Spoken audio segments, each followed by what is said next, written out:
And you're back at the Hope Global Forum annual meeting, Resetting America, or America on Reset, Healing a Nation, an Opportunity for All. Here soon we'll be joined by the chairwoman of the FDIC, Jelena McWilliams, is a friend of mine. She is helping to run the largest and most prominent banking system in the world here in the United States. The Federal Deposit Insurance Corporation guarantees all of your deposits. Before we get to her, let me step back for a minute and frame what I believe is the most important reason she has made it and what I think you need to make it in today's environment. And I get this opportunity because, frankly, she got an important call from somebody in the world and had to step back for a minute. There was some emergency going on, so I get a chance to talk to you until she joins us here in a second. But I wrote a book called Up From Nothing, The Untold Story of How We All Succeed. It came out 2 weeks ago. It's already on the bestseller list. I've got other books that I've written to try to codify a thought leadership process, a step ladder to get you into the game, whoever you are and wherever you come from. This book is about mindset because right now COVID-19 is trying to wreck your mindset. COVID-19 is not just trying to wreck your health, it's trying to wreck your confidence, your self-esteem, your belief in yourself. That plus the economic crisis and a 400-year-old social justice reckoning of Black America could cause anybody to question whether they've got the right business plan. You've got three mindsets that you need to be focused on, two of which are okay, one of which you need to avoid. A surviving mindset, and the FDIC chair, I'm sure, will express it. She's had this before. I've had this before. But far too many African Americans and others who came to this country almost majored in it because we had to.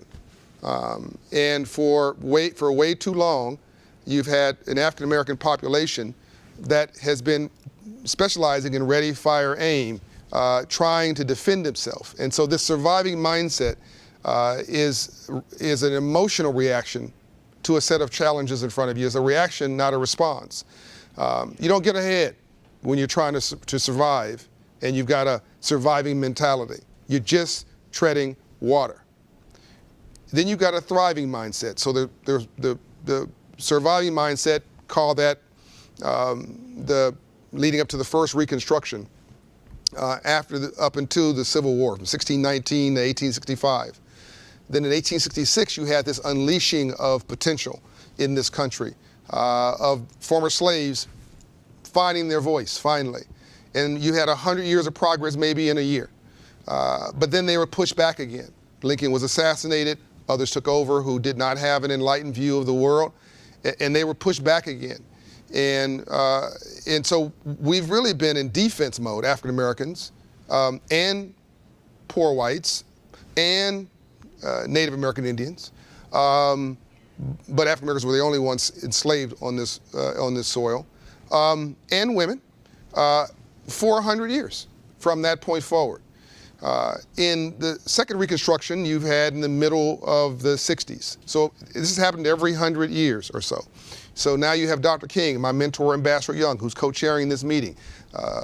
Coretta Scott King, Dr. Dorothy Height, heroes and sheroes, who stepped into the second Reconstruction. That's a 10-year period that defined the Civil Rights Movement. Mark Morial from the Urban League spoke earlier today about how they created this thriving mindset, basically the middle class. And for mainstream America, that got codified in the Marshall Plan after World War II. As much education as you can shove down your throat, an apprenticeship for a good job for the future, and a mortgage for a home, which is how they built wealth, how whites built wealth, because most of that went to white America after World War II. So you've got this attempt at reconciliation and recompense that happened in the 20th century. It was about getting a job, getting a way of life, getting access to the club, getting access to fraternities and sororities, and all the things we're playing catch up on at that point as African Americans. And that became the birth, those two things became the birth of what we call the middle class, a thriving mindset.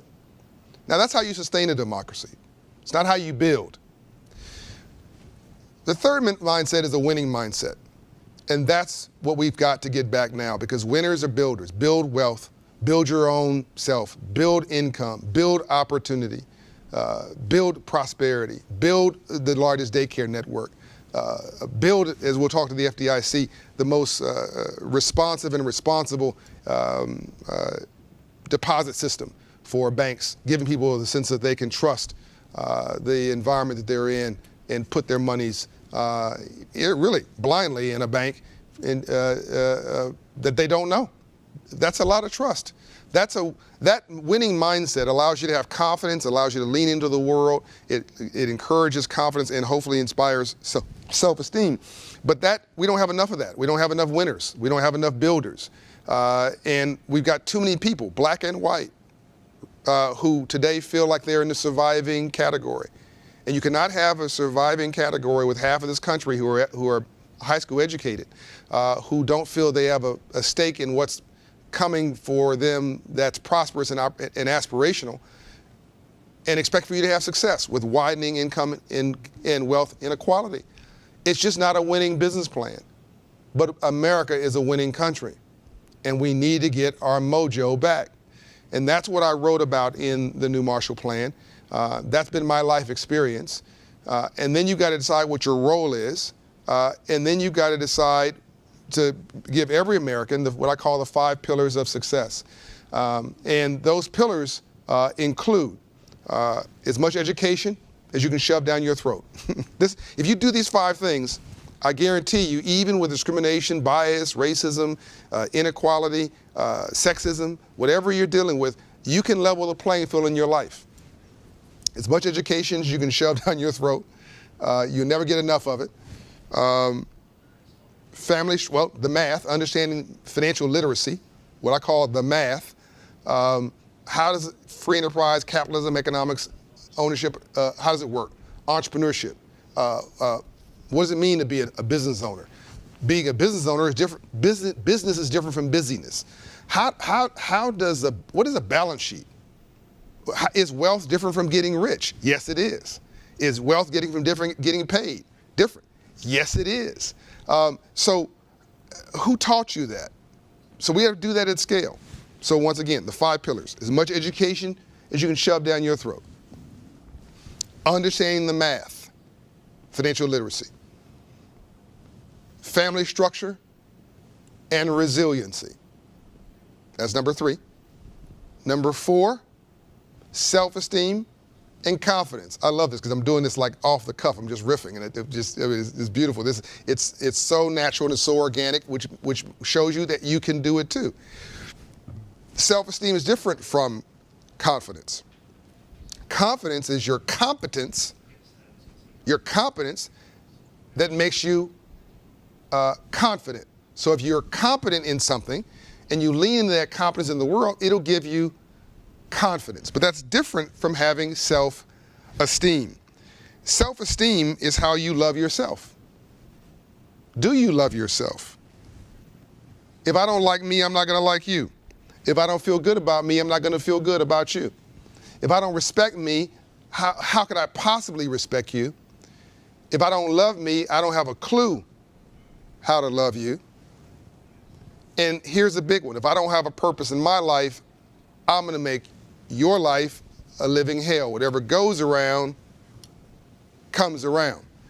And the most dangerous person in the world is a person with no hope.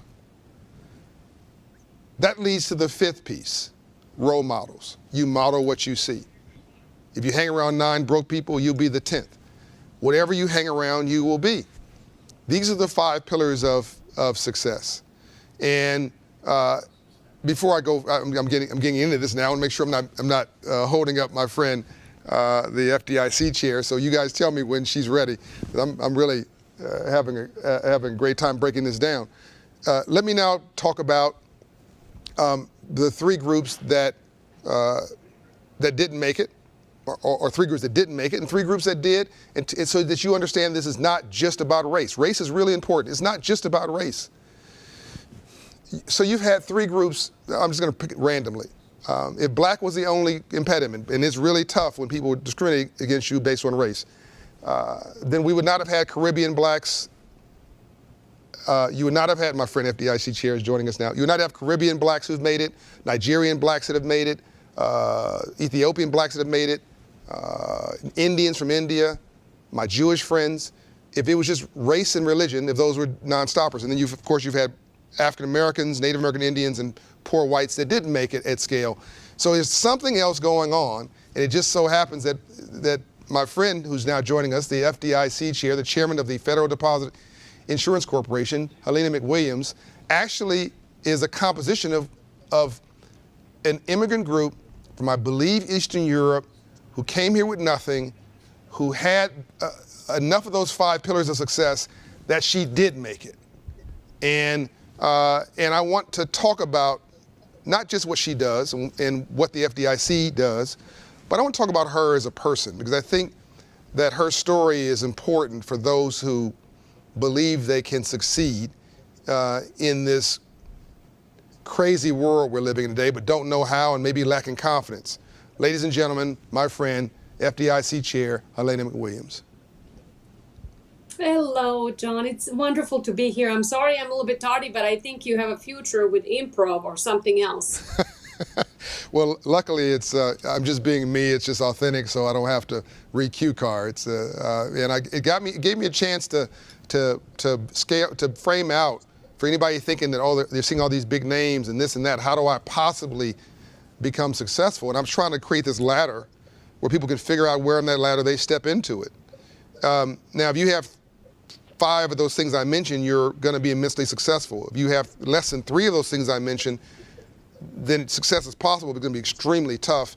Those who have been left behind that you and I care about in this country had 3 or less of those things. You can pick almost any of those 3 things, and if you remove them, it's hard to win. I'll repeat them because you may have not heard it. It's education. So you graduated top of your class. I think also trying to prove that as a woman you could succeed in spite of people saying you couldn't. Understanding the math, I think that worked out. You're the FDIC chair. Family resiliency, family structure and resiliency. You take care of your mother to this day, so that's obviously strong. Self-esteem and confidence, my God, you've got that in droves. And role models. So you had all 5 things, even though you came from this challenged background, thus you went. Can you tell the audience quickly, and I'm going to get a sense for how much time we've got with the revised schedule, but give us an audience a sense of where you come from, who you are as a person, not the big title. And then we'll get into get into the structure of the job. The title is actually irrelevant because a long time ago I decided to become, Jelena McWilliams, and so that when I introduce myself, I don't need to say FDIC chair or a partner at a law firm or, a big bank executive or anything else.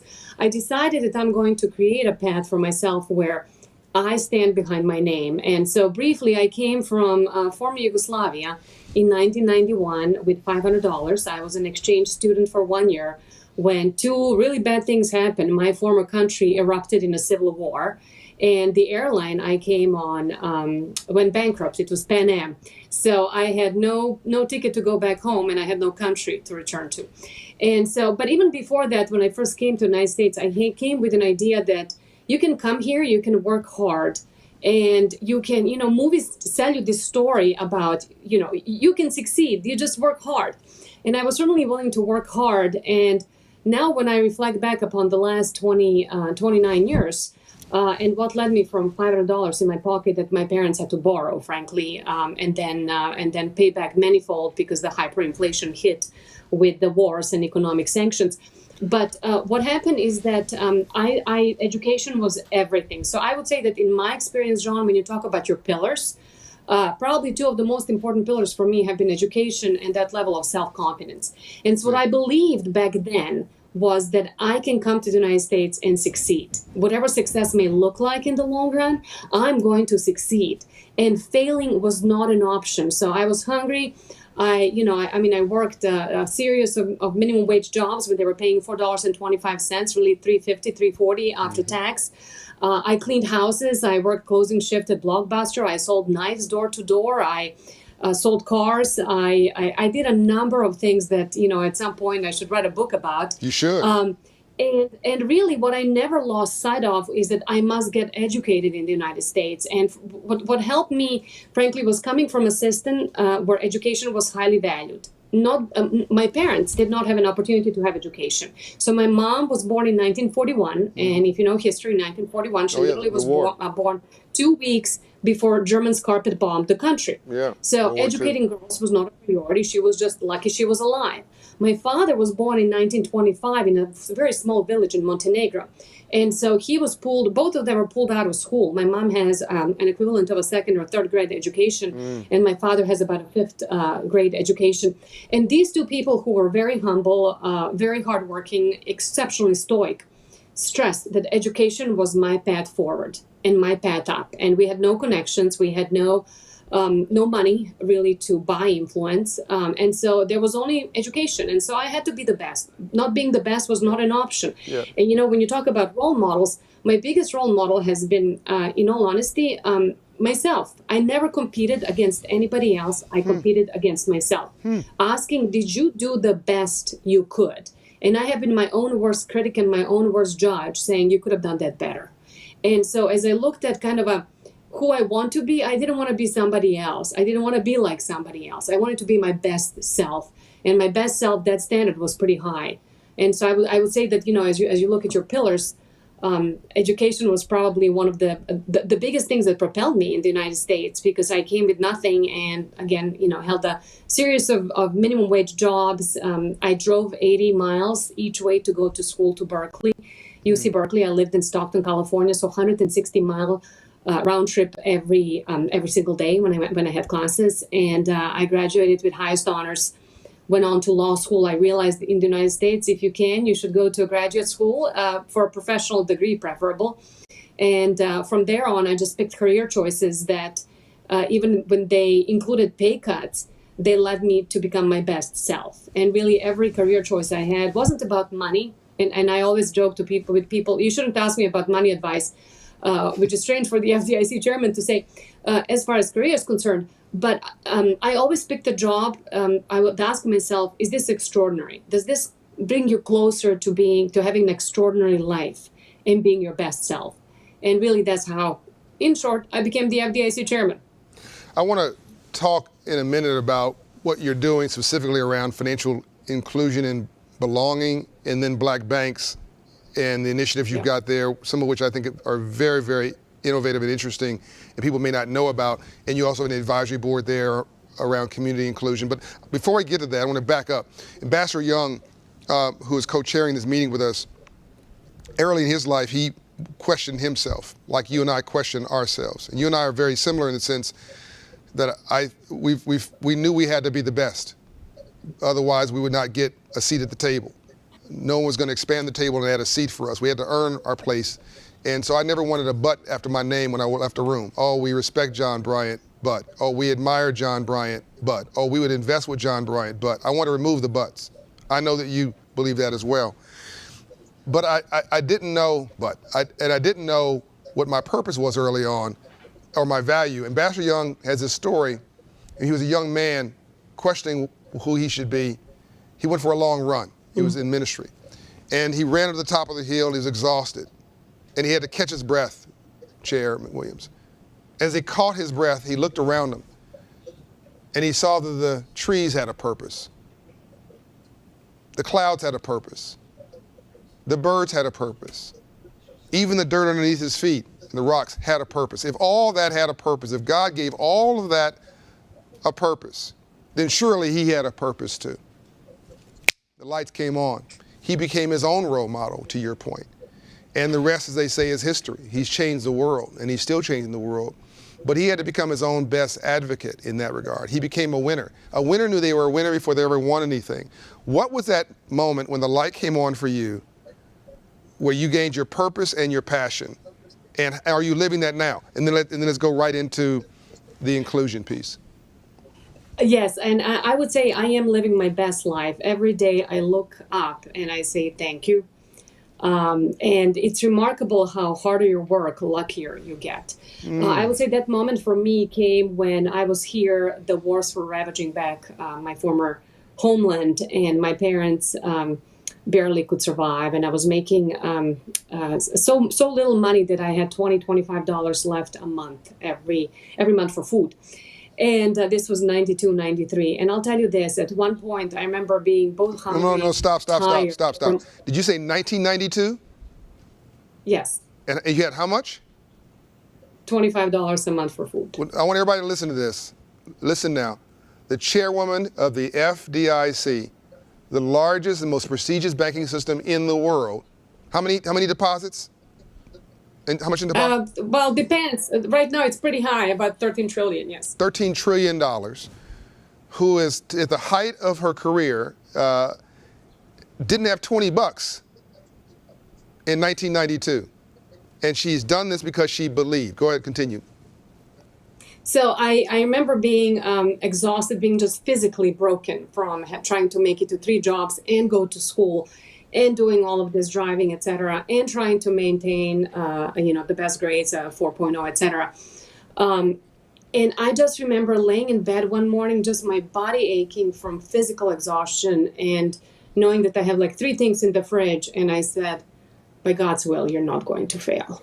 You are going to make it. And it was hard to see the purpose, and it was hard to see the light at the end of the horizon. But I knew that I couldn't fail for my family. I couldn't fail for myself.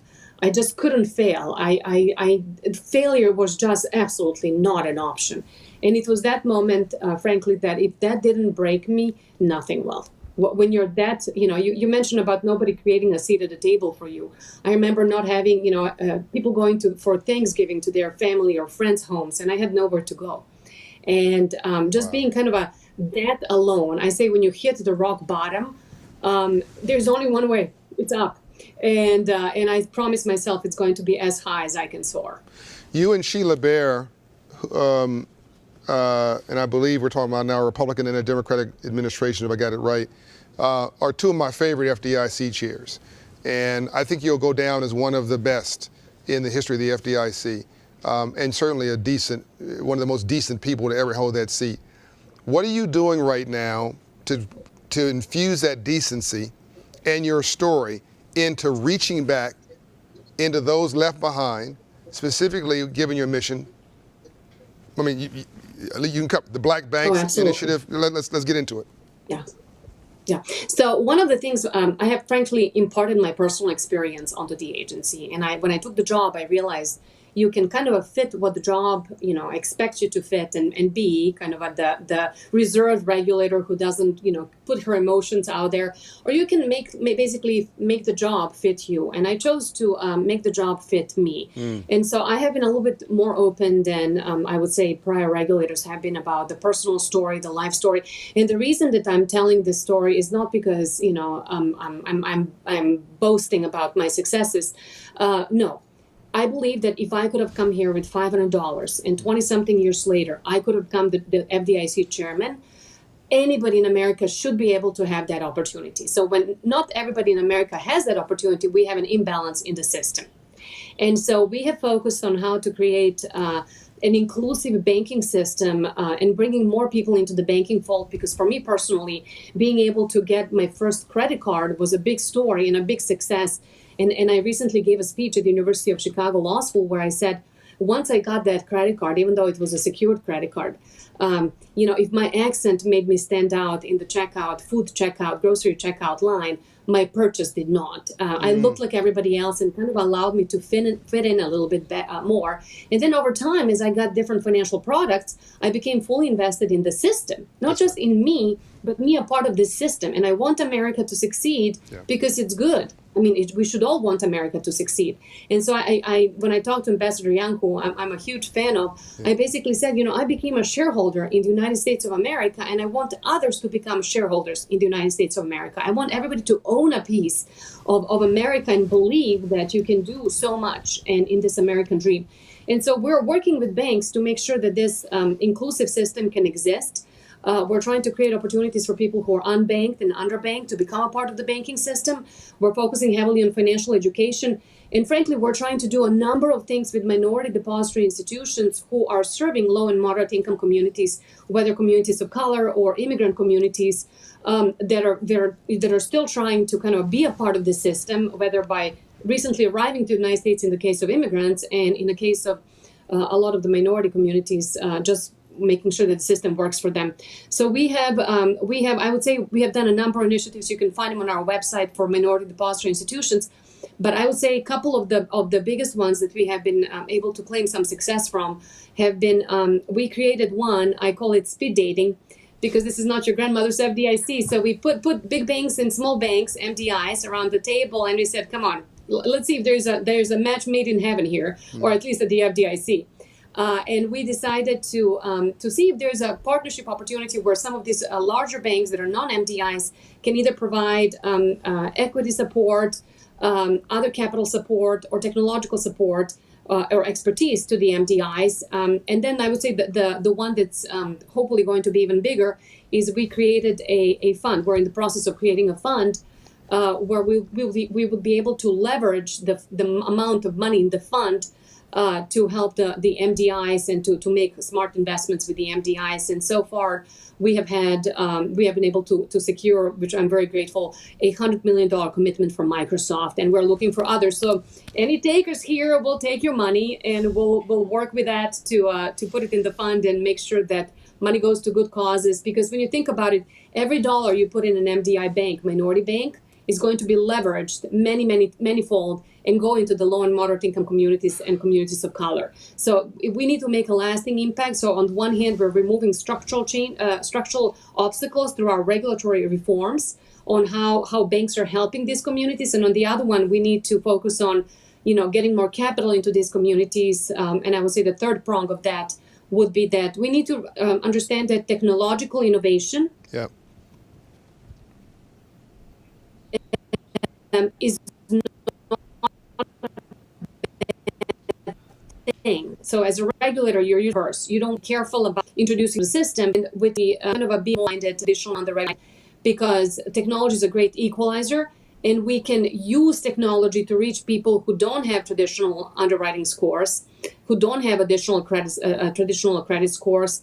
We can make perhaps even better credit decisions where maybe 20% down payment to purchase a house is not necessary. So there are a number of things that we're looking at both on the regulatory side and technologically to see if we can get to a better place with banking people who have traditionally been, for better or for worse, excluded by default or by design from the banking system. It's really funny, Madam Chair, as you were talking about technology.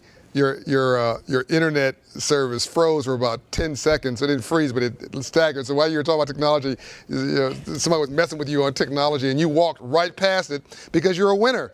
And you punch, as what winners do, you just punch right through it and wait for the world to catch up on the other side. That's what Dr. King did.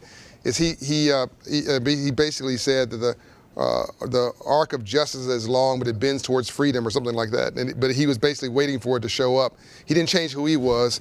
He kept marching and waited for the world to catch up. And thank you for marching. I consider this a march on capital. Not the capital, I mean capital, as in CAPITAL, money. And this is a movement in the streets as much as it is a movement in the streets. And what you've articulated is going to transform lives. I think you're probably the FDIC, and I want to give Don, I'm going to hear crap if I don't name Don Powell. Don Powell's another good FDIC chair I work with. I'll hear a mess from him later if I don't mention his name. Another good guy.